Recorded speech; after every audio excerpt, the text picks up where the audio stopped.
Thanks so much, Randy. And I'm so grateful to be here. So grateful for the hundreds of people who have taken time out of their day to join. And I know the hundreds more who will watch after the fact.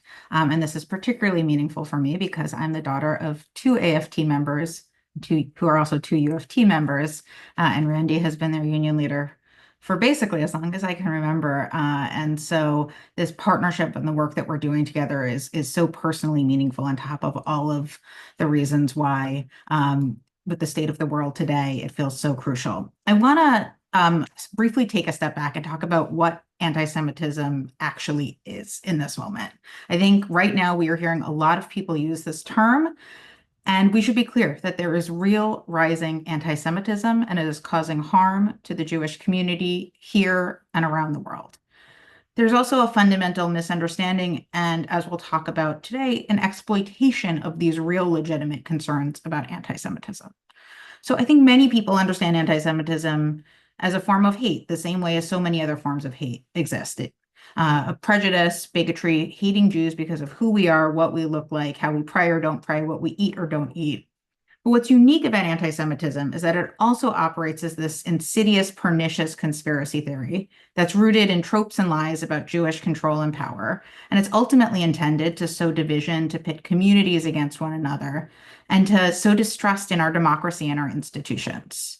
And so that's why it doesn't fundamentally only threaten Jews, although that alone should be enough to make us all concerned. But it threatens all of us and the core of our democracy.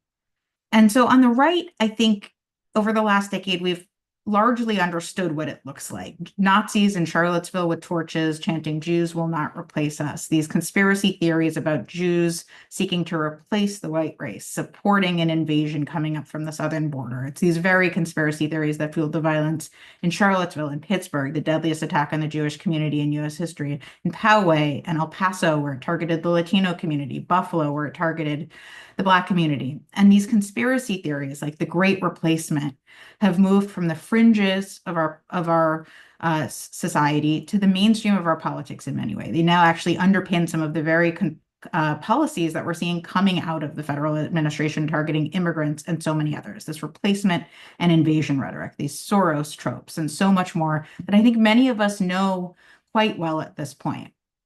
On the left, we have seen, particularly since October 7th, a form of anti-Semitism that in some spaces, including in progressive spaces, is harder for people to understand, ultimately rooted in similar conspiracy theories about Jewish or Zionist control and power, which we see over and over again. You simply just need to look at my Twitter mentions on some days to actually see what those conspiracy theories look like. We see it in efforts to ban or boycott Zionists from certain spaces. When 80 to 90% of American Jews have a relationship with Israel and might not use the term Zionist, but have that relationship with Israel, even if they don't agree with its government, that fundamentally says Jews are not welcome here. And we see this concluding on a number of campus spaces. We see it in an effort to target Jews, to hold us accountable for the actions of the Israeli government, or to celebrate the attacks of October 7th and the mass murder of Jews. And of course, there's a number of ways in which anti-Semitism manifests in the same way across and removed from the ideological spectrum, from some of the tropes we've seen about good or bad, or loyal or disloyal Jews, to scapegoating Jews for so much that's happened wrong in the world. And so right now we're seeing very real anti-Semitism. It existed long before October 7th. Frankly, it existed long before Donald Trump. And it also skyrocketed after October 7th, including on college campuses and in some K through 12 schools. At the same time, the last few weeks have made crystal clear that two things can be true at the same time. That anti-Semitism is real and it must be confronted directly on campus and elsewhere, and that the Trump administration is exploiting our community's very real concerns about anti-Semitism to undermine civil liberties, the rule of law, and our democracy.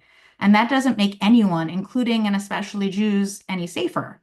History has made clear that our safety as Jews is inextricably linked with inclusive, pluralistic democracy, with the rights and safety of all people. And so when we understand anti-Semitism as this tool to sow distrust in democracy, it threatens Jews and all communities. And so too, when we see the rule of law and democratic norms threatened, we know that anti-Semitism invariably increases and Jews and all communities are made less safe. Yet with the arrests and deportations of students, with the massive federal funding cuts to universities, our core education institutions that have been so important, frankly, to Jewish advancement in this country, the Trump administration is now exploiting our real legitimate concerns about anti-Semitism to undermine civil liberties, the rule of law, due process, our core institutions, and our democracy itself. And we know that this isn't happening in a vacuum. It's happening alongside the broader weaponization of the federal government to undermine checks and balances, democratic norms, and the rule of law, to attack those who don't conform with the administration's worldview, including scapegoating immigrants or people of color or transgender people, to advance draconian and unconstitutional policies, to dismantle core agencies and programs, including the Department of Education, as I'm sure we'll talk about, to pardon violent insurrectionists while removing or attacking public servants, by, of course, allowing the takeover of the federal government and classified information by Elon Musk, who he himself has trafficked in direct anti-Semitism, and who's an unelected, unconfirmed, and unvetted ally of the president. And so what we're seeing now is part of this broader threat to our democracy in which anti-Semitism both fuels and animates anti-democratic extremism and is now being exploited. These very real concerns that we have about anti-Semitism are being exploited to further undermine our democracy. And what we know is that Jewish safety and democracy are not at odds with one another. Rather, one can't exist without the other. And so at JCPA and in partnership with AFT, our goal is to continue to stand up and confront anti-Semitism wherever it exists, to confront hate and extremism wherever it exists, and to confront these attacks on our democracy wherever they exist, because we know where this leads and because we know that our safety and our values demand no less. And as Randy said, earlier this year, we formally launched our partnership focused on doing just that. And it includes a number of different pieces that I'm sure we'll dig into more throughout the call, and also folks can submit their questions in the Q&A below. But really, the core of this partnership is about how we can constructively navigate questions of anti-Semitism and Israel in a way that keeps all of us safe and make sure students, faculty, and everyone feels welcome in their unions and in their schools. How we can better build trust and relationships between local Jewish communities and their local teachers' unions, where we know in certain communities around this country, those relationships have been fraught in certain ways. And it is so important that we bring folks back to the table and find a more constructive path forward. And how in this really dire moment, post-October 7th and post-election with the new Trump administration, we can advocate together against hate, for education, and for democracy. And so we at JCPA are so grateful to get to be in partnership with AFT to continue to move this work forward, and looking forward to our conversation today.